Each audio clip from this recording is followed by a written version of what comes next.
యేసు ప్రభువును అంగీకరిస్తున్నాడంటే మతాలు మార్చేసుకుంటున్నాడు అని అనుకోకండి. హృదయం మారుతుంది, బ్రతుకు మారుతుంది.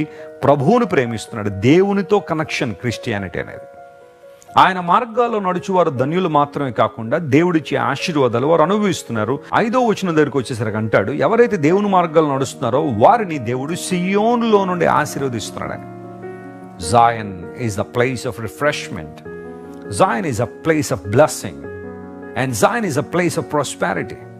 ఆత్మ సంబంధమైన అభివృద్ధిని మరియు ఆశీర్వాదాన్ని ఇచ్చే స్థలము సియోను. అక్కడి నుంచి దేవుడు మనల్ని ఆశీర్వదిస్తున్నాడు.